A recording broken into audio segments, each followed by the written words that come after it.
Good afternoon. My name is Michelle D'Amico, and I'm the Director of Continuing Education and Public Programs at the NYU SPS Center for Global Affairs, or CGA. We'd like to thank you for joining us today as we discuss the lasting impact of the tragic events that took place almost 20 years ago. You'll hear from our esteemed panel shortly, but first I'd like to provide a short introduction to who we are for those of you who may be new to our community. Since its inception, our goal at CGA has been to create a community of global citizens to make a positive impact in the world. We do this through a variety of activities, including our two graduate programs, one MS in Global Affairs, and another recently launched MS in Global Security, Conflict, and Cybercrime. We also offer a variety of personal and professional enrichment courses in the areas of global affairs and fundraising, and this includes several professional certificates. And of course, we also offer free public events such as this that expand upon the timely and critical topics that we cover within our classrooms. We've also provided some time for question and answer from the audience at the end of today's program and encourage you to submit your questions via the Q&A tool. And now for today's panelists. As a moderator, we have Waj S. Khan, who is an Emmy Award nominated multimedia journalist. He's the former NBC News bureau chief in Kabul in Islamabad, and he currently serves as digital editor and correspondent for Nikkei Asia. Joining him is Dr. Mary Beth Altier, clinical assistant professor, director of the Transnational Security Concentration, and director of the Initiative on Security and Emerging Threats, or ISET, here at the CGA. We are also delighted to be joined by Dr. Jumo Ayundele, postdoctoral research fellow at the NYU Center for the Study of Africa and the African Diaspora, and non-resident fellow and adjunct faculty here at the CGA. And rounding out our group of experts is Michael Oppenheimer, clinical professor and director of the IR Futures Concentration here at the CGA. And now, without further ado, I'd like to turn this over to Waj and our panel. The floor is all yours. This is not an easy conversation to have, but it must be had. For those of us old enough, we can clearly recall where we were when 9/11 happened. We can clearly recall how we felt and what we saw. Both the images as well as the anguish that accompanied them are seared into our collective memories. What 9/11 made us feel like is not much of a debate. What is a debate, strangely enough, is to figure out what 9/11 did to us collectively. If one were to truly measure the impact of 20 years of war or wars, then one would not be obliged but compelled to think beyond national boundaries and borders, beyond political or social or religious affiliations, even beyond the classic guns versus butter argument, which I'm sure Michael is going to have with us. But we are so encircled by contradictions and so overwhelmed by facts and so hard hit by harsh truths that it's difficult to measure the actual impact of the conflict.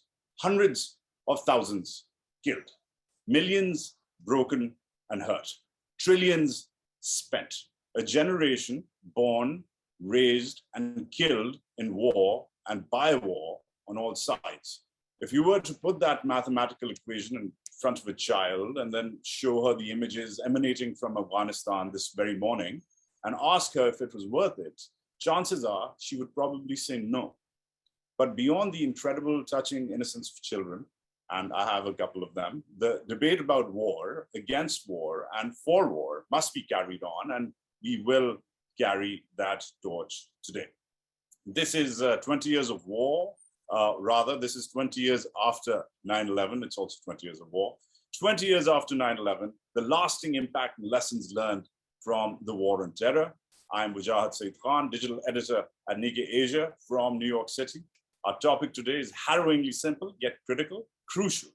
How have the events of 9/11 influenced the last 20 years of foreign and domestic policy, the terrorism landscape, and transnational security?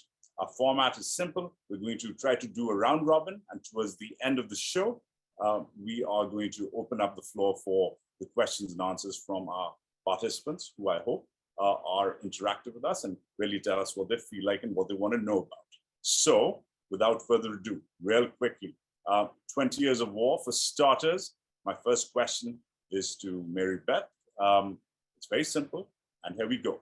Mary Beth, did America win the war on terror, and was it worth the cost?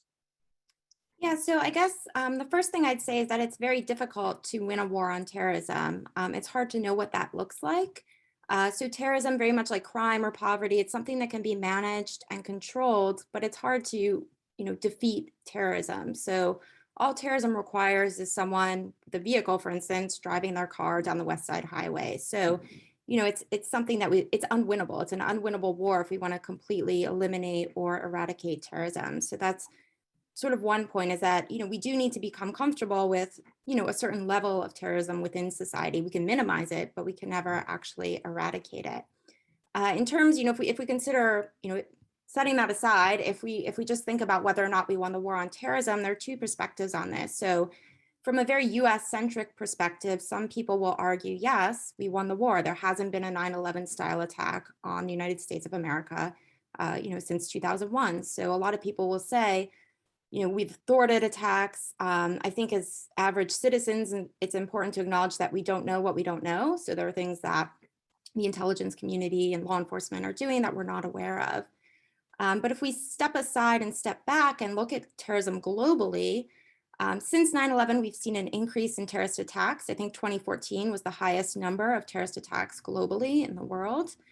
We've also seen the spread of radical ideologies. We've seen an increase in far-right terrorism. So if we're looking at it from a more global perspective, it's very hard to say that we've won the war on terrorism, and it's absolutely not been worth the cost. So terrorism is designed to provoke an overreaction by the state.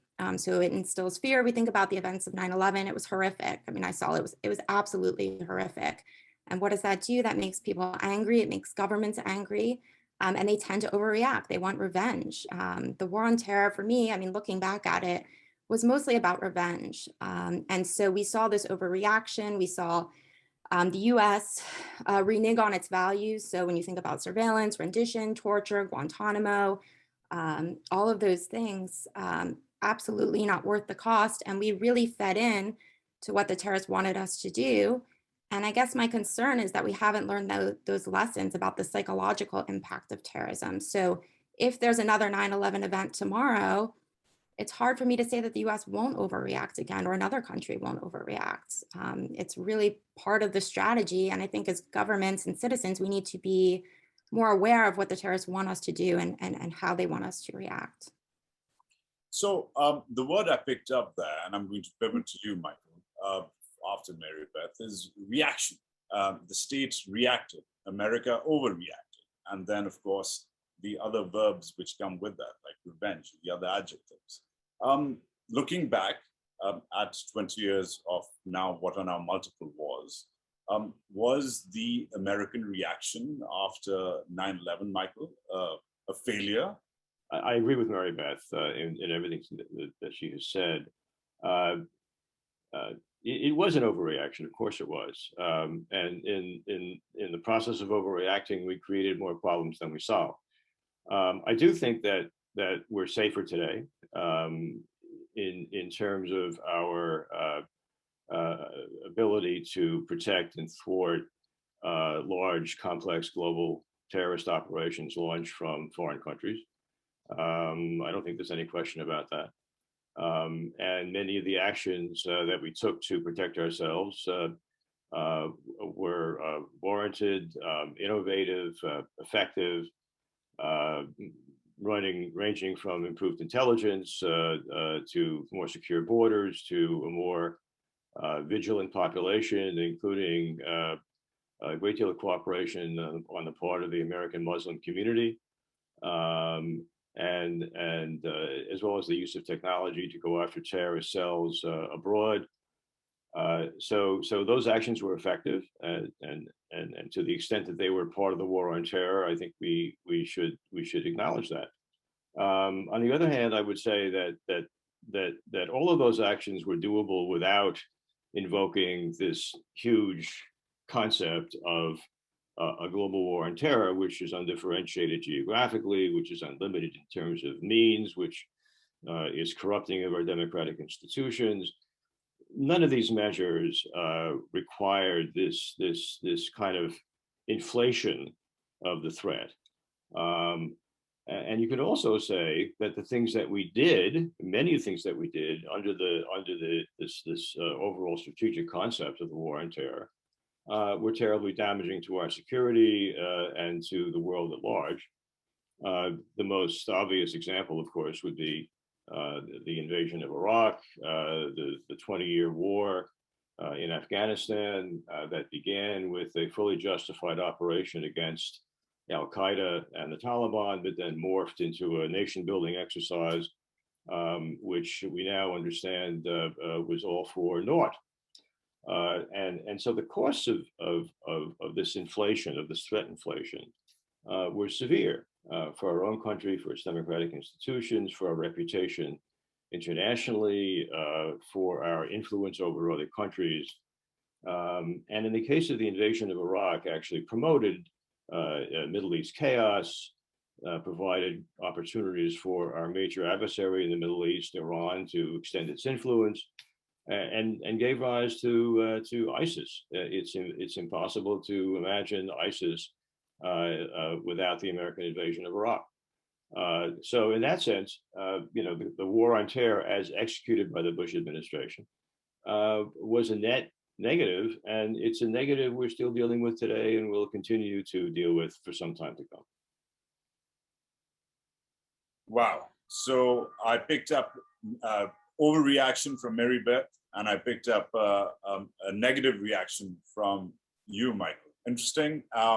Jumo, if I may, and take the liberty to expand the ambit here beyond the American landscape into the larger sphere.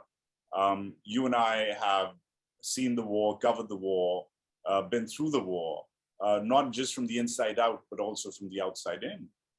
How has, looking back at 20 years, and to start you off, has the global impact of the American war on terror, does it have different fissures? Does it have different perspectives? What about the outside in versus the inside out?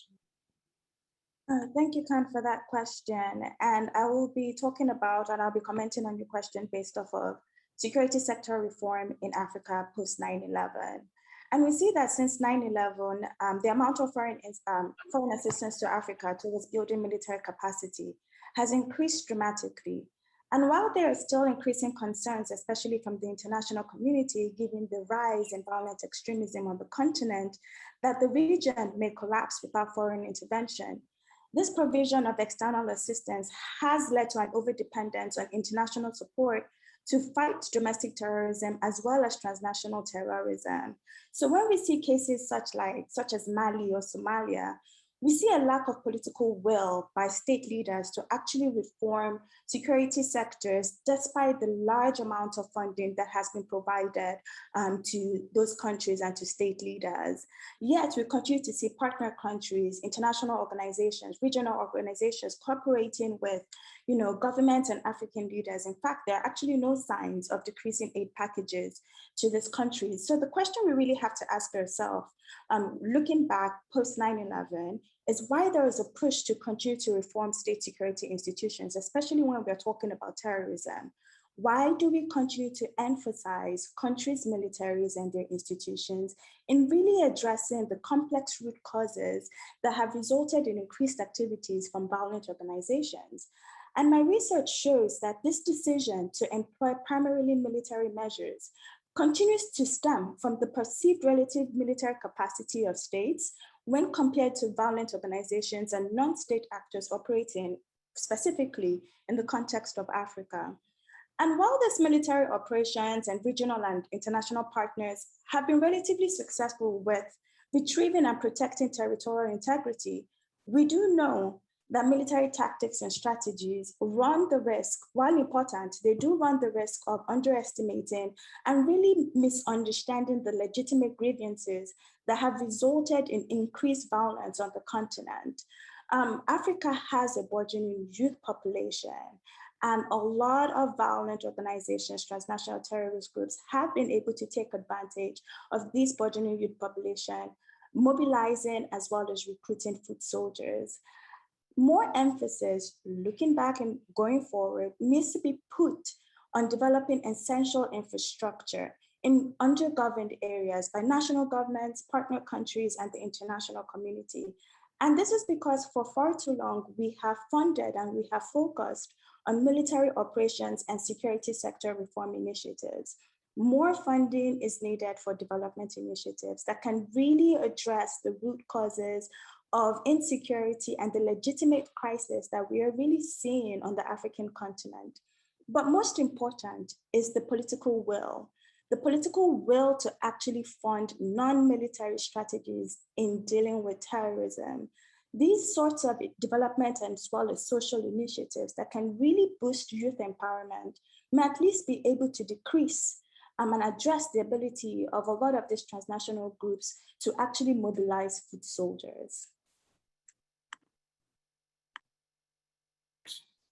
Right, agreed, thanks. So that was the perspective from an African POV. I understand that, appreciate that.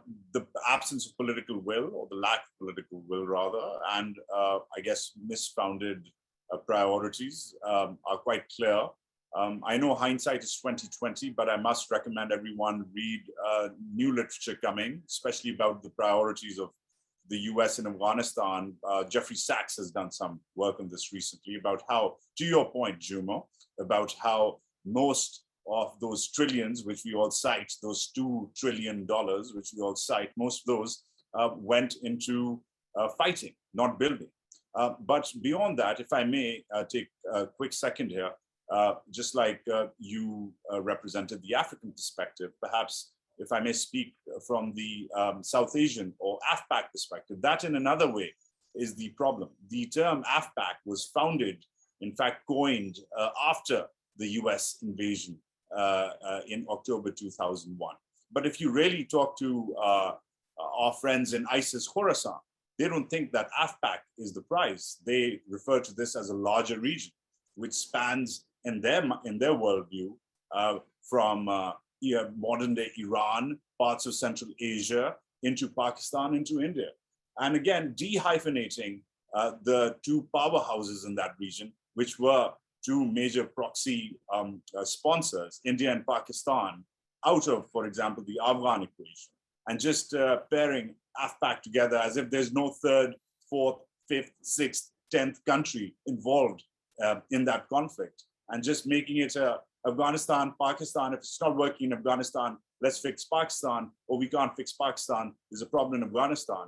Such simple hyphenations also led to definitions of the war. Looking at the map with a very insular point of view also led to, well, what we are seeing today. But coming back to the homeland, Mary Beth, if I may, pivot back to you. I know we've all been, it's been a negative start of sorts. Let's just be honest to ourselves. But if I may, try to probe for some silver lining.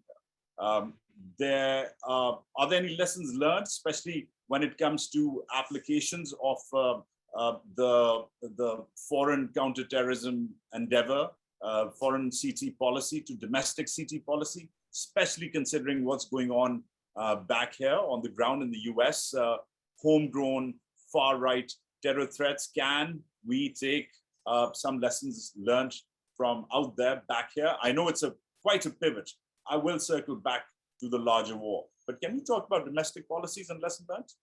Yeah, so I think if we're thinking about the far right in the US, I do think that there are some similarities that I'm seeing that are a little bit worrisome. So after the Capitol riots, everyone did, I don't know, it seems to me, it wasn't an overreaction by any means, and I'll talk about that in a minute, but there seemed to be a lot of this need to throw money at the problem and without a lot of thinking about what kinds of policies do we need. And I'm not saying no one is thinking, but it just seemed to be this knee-jerk reaction again. So I do think one of the lessons that we've learned from at least research in terms of, and policy in terms of, you know, the war on terror response to 9/11 is that we need evidence-based policies, you know, we need good research on these things. So I guess I was just a little worried. I'm not saying there aren't good, smart people working on this and thinking through these things. They are. But it did seem to me, again, to be this sort of knee-jerk reaction. Now we need to pivot to far-right domestic terrorism. That doesn't mean that the jihadi or other threats, lone actor threats, et cetera, are going away. And again, this need for evidence-based policy. I do think there are differences. I don't think we will overreact in the way that we did to 9/11 because of the identity issues. Some of my research shows that in the US, for instance, people are more likely to support reintegration programming for white supremacist terrorists, for instance, versus Islamist terrorists. So there is this racial issue there. People are less likely to see whites, for instance, as terrorists, to brand them as terrorists. So I don't think we're going to be seeing the same sort of overreaction. And I would say that we need to take that threat seriously. Right. And speaking of taking things seriously, Michael, a very Washingtonian question, very Fox News-ish of me. So I apologize up front, but I'm going to put my Tucker Carlson hat on and just say it right out. Was this justified? Was Biden's impatience and pullout and the chaos and all those images, were they justified, which we see out of Afghanistan? Or did he get something right? Or did he get something wrong? Could it have been better? Could he have nuanced it? I know it's a pivot right from local CT back out to Afghanistan, but bear with me here. I'm trying to build up towards something. Well, so of course, this is the issue of the moment, and how much Biden has damaged his own political credibility domestically by following through on these commitments to leave Afghanistan. The overall policy, I think, is absolutely correct. The sudden collapse of the Afghan army, the flight of the Afghan leadership demonstrates pretty clearly that we were not succeeding in Afghanistan. That this was 20 years of wasted effort. Could he have gotten out better? In hindsight, and of course, most of the commentary, including most especially from your friends at Fox News, is precisely politically motivated hindsight. The fact of the matter, of course, is that the previous president committed to withdrawal, and it was Donald Trump who cut the deal with the Taliban over the heads of the Afghan government to withdraw American troops in exchange for a Taliban commitment, which may or may not be credible, to not allow Al-Qaeda or other terrorist groups to launch attacks against the United States. It was chaotic. I think he could have done better. I think that being an advocate of the use of scenarios in policymaking, that sudden collapse scenario should have been taken more seriously. Not as necessarily as a prediction, because I don't think it could have been confidently predicted, but as a possibility that we needed to prepare for, and we were clearly unprepared for that sudden end to the Afghan government and the army. So yes, he probably should have started earlier. He was asked by the Afghan government not to start the withdrawal earlier because it would deprive the Afghan government of whatever credibility it had left.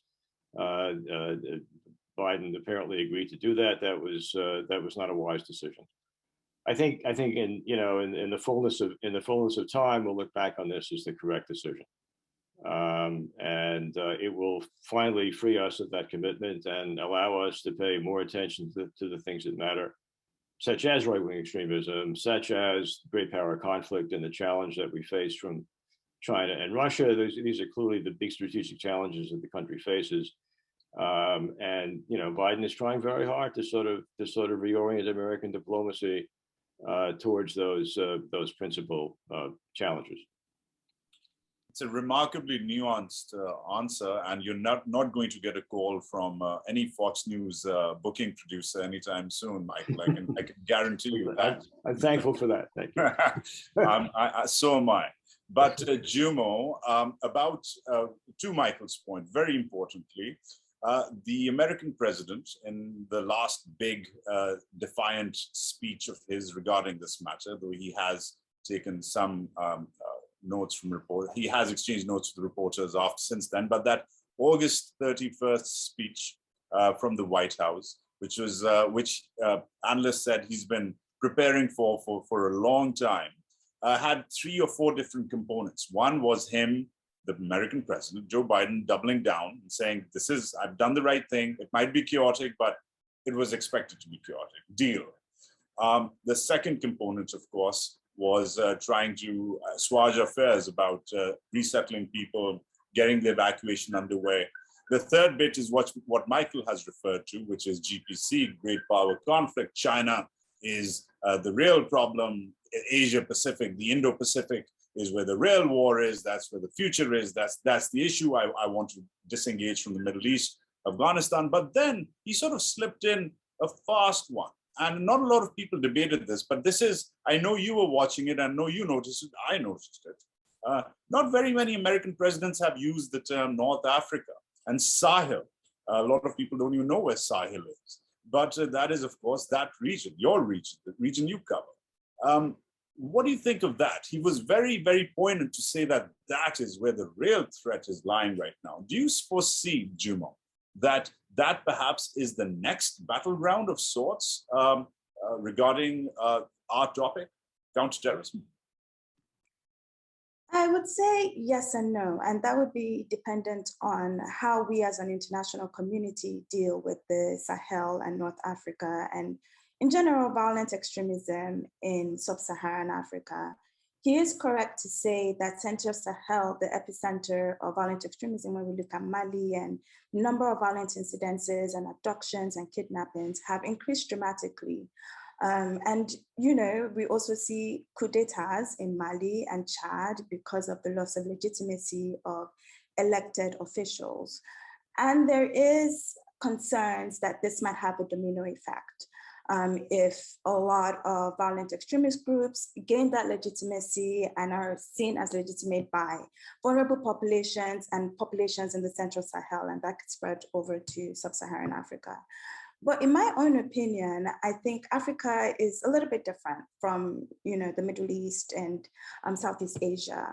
And that is because we see a lot more multilateralism and corporations at all levels, at the international level, between partner countries, and with regional organizations. So there's really a push for African solutions to African problems in the region, with a lot of African leaders at the forefront of the types of strategies and the types of equipment, intelligence, and training that they want from foreign forces such as America, the French, and the EU.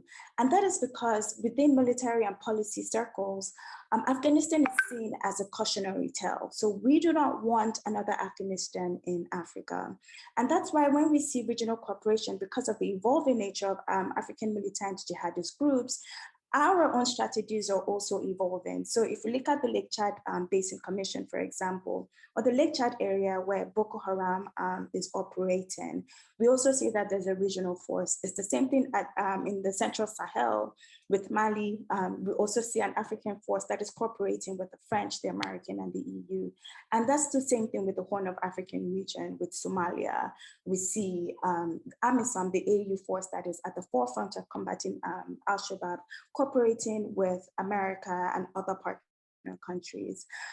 So in my own opinion, Africa may be the battleground for the next couple of years when we're thinking about violent extremism, but there really is a push to solve our problems themselves and a push for international partners to see us as knowing exactly what we need for the continent for us to really address violent extremism.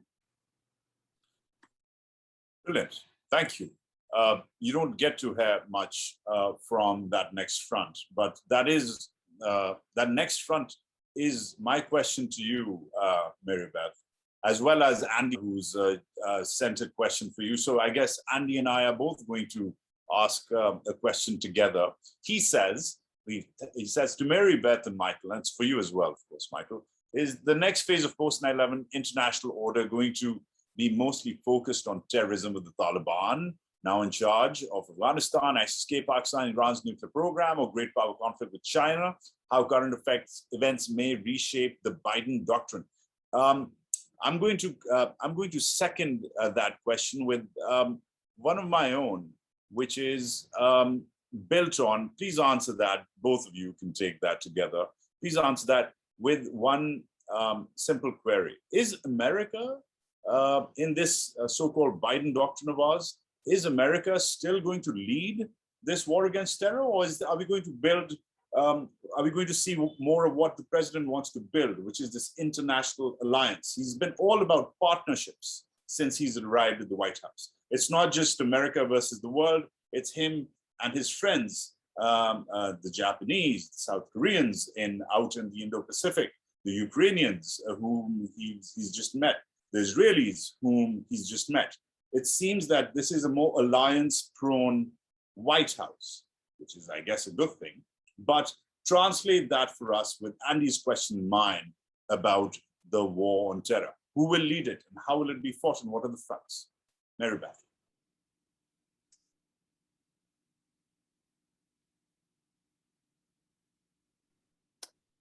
Yeah, so I do think that we will see some, I think, positive developments in terms of the use of diplomacy.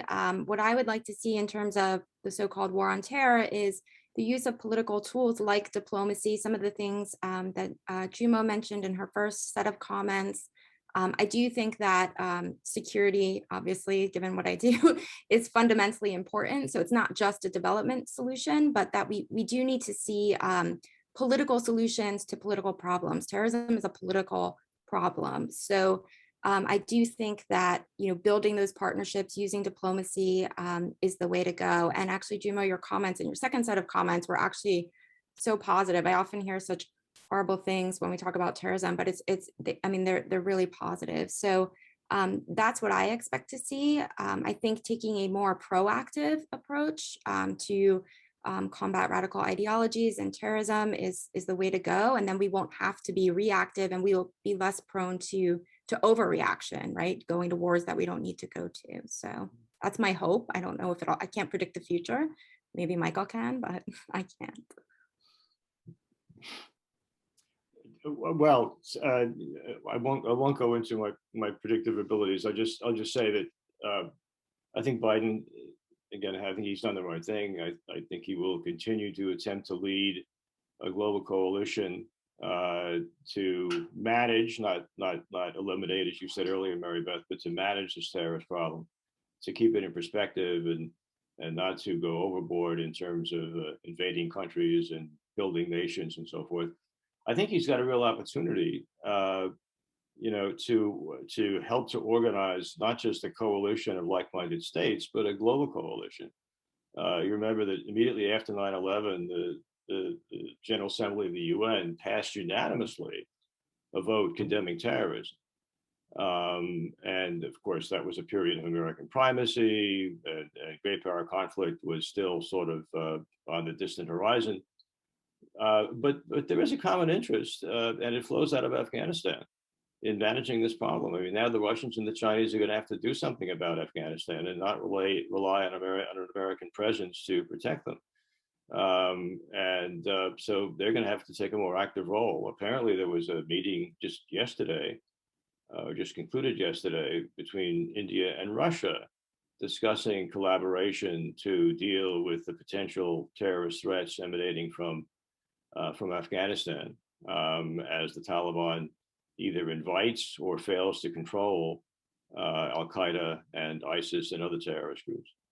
So there is an opportunity here, and I think it fits well with Biden's overall strategy, which is to collaborate with others, to use existing global institutions, not to stick our heads out unilaterally, to keep this problem in perspective, which is that it's a serious problem, but it's not worth betting the entire country on. Yeah, to that, Michael, real quickly, if I may follow up. I understand and in fact appreciate the regional approach. the Russians and the Indians and the Iranians and the Pakistanis, they weren't talking. Now they're all forced to talk. For example, the Pakistanis haven't done any business with the Russians for decades. That's just how their infrastructure politically was built up. Now, with the US pullout and in the build-up to it, they're forced to talk to Moscow and vice versa, which is, I guess, a good thing. But all of this is built on this whole regional approach and regional approach to both diplomacy as well as counterterrorism is built on American credibility. And you know, the word of Washington, is the word of Washington still solid as it used to be? Or, as we have seen, does this regional approach risk more chaos with a very multipolar sort of havoc being reaped? The Chinese, for example, are taking the lead in the G20. They're going to emerge, and the G20 right now is emerging as the platform for reviving the Afghan economy and getting the Afghan economy back into the international system. But the Chinese are leading that, not America. That's because, well, that nobody in the G20 is referring to America right now. So where do you see that happening in the regional approach? Well, I see it evolving now, and I don't think that regional approach depends on a kind of a top-down American leadership model. I think it depends on the United States helping, providing its expertise, providing its power when necessary, but it's premised on the self-interest of these states in the region that now have to deal with a big problem in their midst, namely Afghanistan, that they didn't really have to deal with seriously before. So what I'm saying is not that the U.S. will sort of dominate these efforts, but that it will incentivize them, energize them, support them. But the underlying premise here is that countries are now going to have to step up. And I mean, this is the premise behind the increasingly popular notion of restraint as a grand strategy going forward. Is that, you know, we're a pretty safe country compared to most other countries. We have enormous amounts of power. We have a solid position among states that are, quote, like-minded, that we have to work now on restoring, since we ourselves have succumbed to many of these radical right-wing sort of policies. And that's the job, I think, of the Biden administration, is to sort of maximize collaboration among a number of states that have shared interests and shared values, and to be a player globally, but not in a way that sort of dominates these institutions. Right. So more diluted America. Jumo, on to you. Same question, similar fashion. American credibility, as it is perceived by what we have all now hinted, and including the American president, from the African region, which is where a terror threat is developing. Not a lot of people are tracking it, except people who really watch the space. But does American credibility still hold value, especially after the recent images and events we saw in Afghanistan? How is that continent looking at the other conflict, the other war on the other side, if you know what I mean? Yes. In my own opinion, yes, America still holds credibility, but how the country moves in the next 5 to 10 years would determine whether the African continent will have more of a movement towards democratic ideals, or whether we're going to see a lot of backsliding. And that would be dependent on the types of policies and strategies that government officials in America would be willing to fund. So would it be more willing to fund security strategies that can deal with terrorism versus strategies and initiatives that really uphold the democratic ideals? Because in Africa, we have seen in the last 2 to 3 years, a backsliding of democratic ideals, with the lots of coups d'etats, with protests and with a lot of authoritarian responses to protests and to civil rights and to political rights. And we haven't necessarily had any response from the international community really condemning African leaders or certain African states in really promoting these democratic ideals that were promoted in the 90s. So the legitimacy of America will really be determined on whether they can not only talk the talk, but walk the walk. And if they can walk the walk, are they willing to is there political will to actually fund non-military strategies that can really develop the region, that can really help African leaders to shift their mindsets from just a militaristic response to a people-centered response? That is what we need in the region right now. Right. Mary Beth, I am going to ask you to follow up on Jumo's point, because I feel like there's a natural debate which is developing here between your perspective and hers, which is, again, the guns versus butter argument I referred to earlier. Come to that in a second, but sometimes the shortest questions are the best ones. And Carlos has asked a brilliant showstopper. Has the US stopped another, I guess he's asking, how will the US stop another 9/11 from happening ever again? Short question, impactful one. How do we stop another 9/11? Do we have all the plots in play to stop another attack? Yeah, I mean, again, as I said earlier, we don't know what we don't know. So I'm not in the intelligence community. I'm not privy to certain information. I mean, I would think that that the US, as Michael mentioned earlier, is really well poised to prevent that sort of attack. Can it happen? Yes, probably it can happen if there are intelligence failures or other things, security failures, border security failures. But I do think that we are in a really good place. If you think about the attacks that we've seen over the past few years in the United States, they're pretty crude.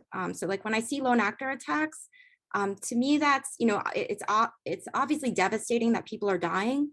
But to me, that's a sign that we are, quote unquote, winning the war on terror, because these people can't hijack planes. They can't fly them into buildings. All they can do is rent a truck and drive it down the road or grab a knife and shoot someone. There's a larger discussion to be had about, access to automatic weapons in this country and how that makes lone actor terrorism, much more lethal. But I do think that it's unlikely, knock on wood, that we will see that sort of attack again. Michael, do you want to weigh in on that one again? Well, sure. Just briefly, you have to prioritize the threats, and in the hypothetical list of things we're worried about, or not hypothetical, the real things we're worried about, a major sort of complex, highly damaging attack launched from abroad is pretty low on the list of probabilities. I mean, you've got to organize your national security strategy around things that that have some degree of plausibility or likelihood, and that are also obviously damaging. The very low probability, high impacting events are sort of out there, and you worry about them. So you maintain your vigilance, you maintain your intelligence capability, and so forth. But you don't organize around those threats. So and clearly today we worry more about internal, right-wing extremism. I don't think you can live through the last several months and not recognize that this is a much more damaging, already damaging and threatening challenge to the American Constitution and our way of life than outside terrorists are. And as I said earlier, you shift your attention and your resources towards dealing with competing states who can really do you serious harm. So you keep a watch on the possibility of another 9/11, but you keep it in perspective. And I do think that's what the Biden administration is trying to do. Can I add something there too, real quick? So Michael, yeah. So I think there's also, I think it's important to recognize that there's this overlap of the two things you mentioned, right? So in terms of great power conflict, we are seeing countries like Russia, fomenting violence in the US, mobilizing right-wing extremists. So I do think that's an important part of what's happening when it comes to great power conflict. We're going to see more of these sort of disinformation campaigns and efforts to polarize people within democracies, not just the United States, but democracies throughout the world. I think that's right. So that requires that we sort of get rid of this image of a jihadist terrorist plot to take down another building or take out the subway system or whatever it might be. I mean terrorism, global terrorism is still a challenge, but it is, I think, increasingly one that coming at us from other great powers who were utilizing those instruments to reduce our influence in the world. Right. So usually these things, they last around an hour, and then we all go off to lunch, and then we tweet about it over the weekend, and that's that. But what I was hoping for this session to be, because of where we stand and the date it is commemorating, marking, I think moving forward while looking back is something I'd like to do. And moving forward, I'd like to walk away now, in the last few minutes here, with 3 hard, new ideas, 3 takeaways, which we can really just walk away with about counterterrorism, foreign policy, the next war, if at all, or leaving the conflict behind. Can the 3 of you, starting perhaps from you, Jumo, can the 3 of us, 3 of you, perhaps even I will chime in, the 4 of us, can we really, dig deep and come up with something solid for our viewers and even ourselves in terms of ideas about counterterrorism, foreign policy, and the larger war itself? Juma? Thank you, Khan, for that. I think my very first comment on counterterrorism ideas for the future really relates to what I've been talking about throughout the session. And I do agree that security is very important.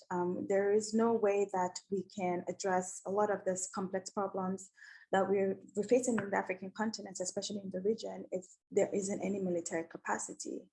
But at the same time, we must really address that observable gaps and deficits in governance in really increasing legitimacy in our efforts to win the hearts and minds of vulnerable African populations. And one way to do this is by incorporating local actors being community leaders, traditional leaders, women, youth leaders. And that is because at the local level, these stakeholders, these very important stakeholders, have the credibility in really building community resilience and in really supporting state security forces in addressing violent extremism. And they really can address real as well as perceived local disaffection and alienation from the state that a lot of vulnerable populations face today. The second is based off of really countering ideology. So when we think about terrorism, sometimes we want to just look at, development initiatives, social initiatives for us to really address this complex crisis. But the engagement of Islamic clerics and scholars, especially as propaganda tools, are also very essential, especially in our efforts to counter as well as deconstruct the narratives that are being espoused by these militant jihadist groups. The third one is smarter regional and sub-regional frameworks that really consider politics and transnational justice in the protection of civilians. And one way to do that is by the international community in each region's fight against violent extremism to be willing to invest in strategies that really address observable gaps and deficits in governance. Those are my 3 recommendations for foreign policy and counterterrorism looking into the future. Very refreshing. And also, Mary Beth, it's your turn for your 3, but also please feel free to all our panelists, feel free to couple your remarks with any questions from our participants. I feel like that they're the real reason we're here. And if you see a question, even if it's not for you, if it jumps up at you, please feel free to answer it with this bit. Right. I'm not sure I have 3, but I guess when thinking about US foreign policy and what we've learned from the war on terror, I guess maybe this is corny, but I would say, you know, be the light you want to see in the world. I think, you know, as Jumo mentioned earlier, you want people to, you know, like democracy, to like the United States. And what we saw post 9/11 was, again, the US's loss of its moral compass. And I think right now it's very important that we get back to those core democratic values that make the US what it is. Because we are seeing a rise in surveillance states, increasing authoritarianism. And I would argue that there's been a longer trend of that, you know, dating back to the war on terror. I would also add that a lot of what we see is so reactive, as I mentioned earlier. So when I think about programming, you know, I do a lot of work on disengagement and recidivism. There's so much counterterrorism, countering violent extremism programming. And I always say to governments that, you know, these programs are like revolving doors. And maybe, Jumo, you've seen this in Africa, right? So you have a de-radicalization program, somebody comes out, maybe they reintegrate, maybe they don't. But even if they do reintegrate, the structural conditions, the political conditions are just going to create more violent extremists. So it's just this revolving door. You're not actually solving anything. And I mean, you can see this quite clearly in Afghanistan. And so again, I think if we just sort of be what we want to see in the world, we don't need to think about all of these reactive approaches. People will, you know, lead by example, essentially. So, and I see this too with counter narratives, right? We need a counter narrative. And I always think like, no, the narrative is what we are, right? How we do things. So I guess that's sort of how I would think about it. Thank you. And did you want to answer any question in particular? There's a few out for you. Oh, me? I haven't noticed. Let me check. Maybe you can move to Michael while I look at it. I will, of course. Professor? Well, so I'll two comments. The first in response to Chris' question. Thank you, Chris. I think Biden believes in America first, just like, well, very much like Trump did. I mean, and as any American president has to. I mean, he hasn't turned it into a doctrine, you know, or a politically motivated phrase, you know, sort of an attitude of nationalist exclusion. But he believes in that as president of the United States, I mean, his priorities are American interests and the American people, and he better keep thinking that way. But his definition of what's required to defend American interests is clearly not what Trump thought it was. I mean, so this is America first without the isolationism. You know, this is America first, you know, without the thumbing of our noses at our friends and trying to undermine, you know, collective security and alliances and global institutions. So it's a completely different policy set, but it's motivated by a sense that America does come first in his mind, and you know, that means withdrawing from Afghanistan. You know, that means focusing as to the extent that he can on our domestic, on our safety net, on trying to heal the racial and class divisions within our society. You know, there's a lot of American firstism in that $3.5 trillion budget that he wants to pass. So I think that's the difference between these two. I mean, just one more point, going back to the global war on terror. And we talked about all the excesses that were kind of justified or at least sold to the American people in the world based on this global war on terror. You know, I think that if you look at going forward, if you want to avoid these kind of excesses in the future, you have to constrain the president's ability to make war.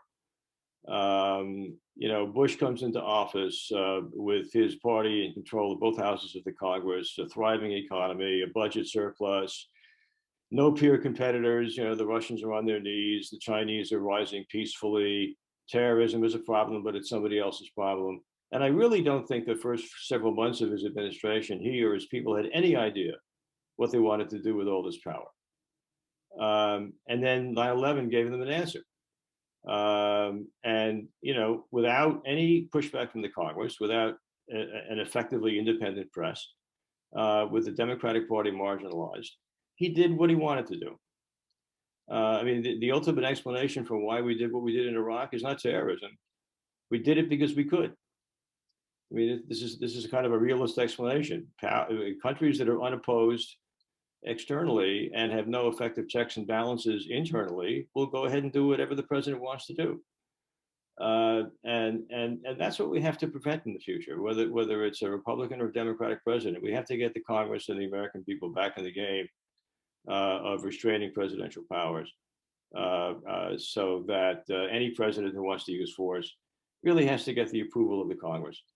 And that, I think that's the sort of the politics of a grand strategy of restraint. But it's a strategy of restraint that lasts. You know, even if President Biden yields to a neocon in the future, those constraints are still operating. So that's kind of the way I would conclude my remarks. I think that's hard to top. That rap was really powerful, but it does leave the lingering thought, Michael, about the Biden doctrine, something which has emerged a few weeks ago. It started, it's being debated. I'm very glad Chris Ankerson asked about it. I'm no one to comment on it, but I think that is a space we must watch. However, if it revolves around isolationism, let's be very realistic that every time America has put on its isolationist hat, bad things have happened elsewhere in the world, which then come back home. So if the Biden doctrine does have elements of that beyond your grand strategy of restraint, Michael, then we must be very cognizant of that. I'm going to start wrapping up here. It's something which is usually not featured in these. This is not a poetry slam, but I did come across this recently. This is it's called the poetry of the Taliban. It's an anthology by a couple of academics, and Professor Devji of Oxford has put this together. It's not just poems of the Taliban, it's also people who were killed by the Taliban, who fought the Taliban. It's the poetry of war. And I've been struggling through it. It's difficult to read because it's quite ominous. But this one was written right at the start of the war, in around October, according to the notes here. And this one is called Homeland. And it's written by this chap. We don't know if he is alive or dead. It's written by this chap called Shin Gul Ajiz. And it says, "My dear homeland is burning, but I am watching. Its soil and deserts are destroyed. I am watching. This is cruel, oh my creator, build the homeland. Afghans are leaving. I am watching. I don't know who has plotted against our freedom. My Afghan brother is crying. I am watching. Shin Gul has cried with lukewarm tears. Blood streams from the heart. I am watching." This is the poetry of war and loss and death, something we all saw, we all still see. For those of us who have friends and relatives back home, it's particularly difficult. Just this morning, a colleague of mine who worked in the same bureau as me with NBC finally arrived in Toronto. I'm glad he and his family made it. The war has different dimensions, different perspectives. Mary Beth, I know you saw the war start from your office window 20 years ago. I saw it from my college dorm. We all have our stories from the ground, from our ivory towers, wherever. But the debate must continue, even if the war has halted for now, perhaps stop for a bit. I must thank CGA, of course, for this chance to moderate this panel. I must thank Jumoy Andale, Mary Beth Althea, Michael Oppenheimer. We must meet up, all of us in person, I hope, which is soon when things are better. And thank you, everyone.